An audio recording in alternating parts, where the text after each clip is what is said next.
One of the most debated issues in personal finance is whether you should focus on paying off your debts or start investing your money. It's a choice that can feel like a constant struggle between building your future wealth and managing your current obligations. On the one hand, you want your money to grow and work for you.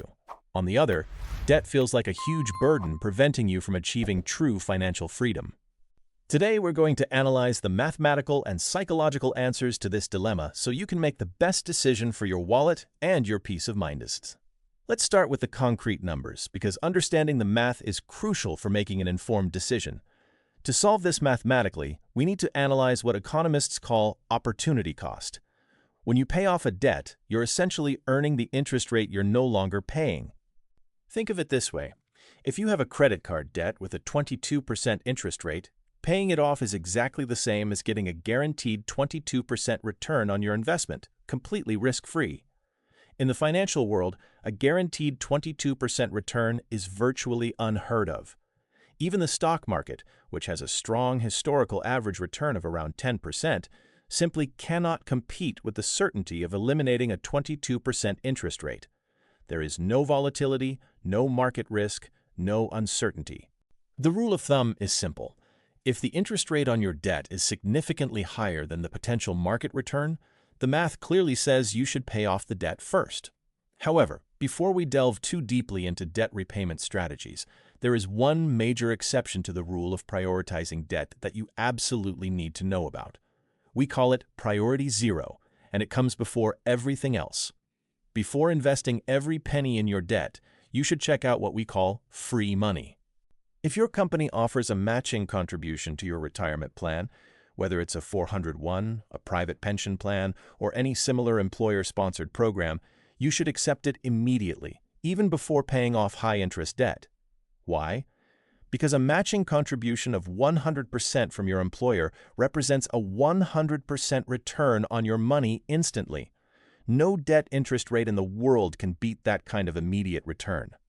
It's literally free money on your desk, and turning it down would mean leaving thousands of dollars behind over the course of your career.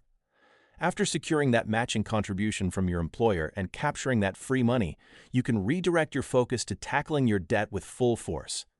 Now, what if your debt has a low interest rate? This is where the mathematical equation changes dramatically in favor of investing. If you have a mortgage with a 4% interest rate, but the stock market is offering a historical average return of 10%, the math suggests you should invest instead of making extra payments on that mortgage.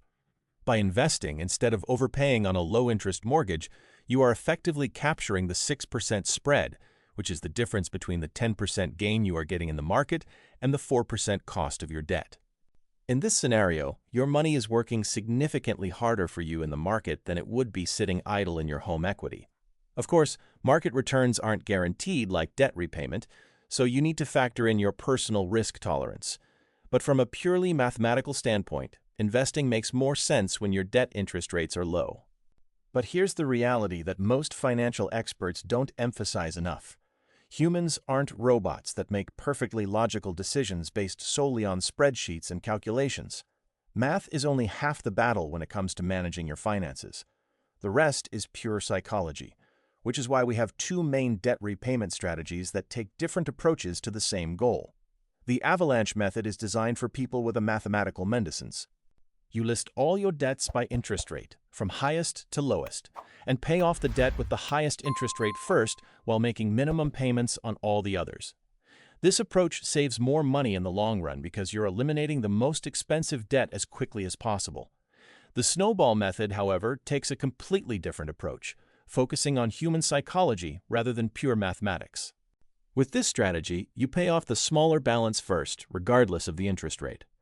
You might be paying off a $500 medical bill before tackling a $5,000 credit card bill with a higher interest rate.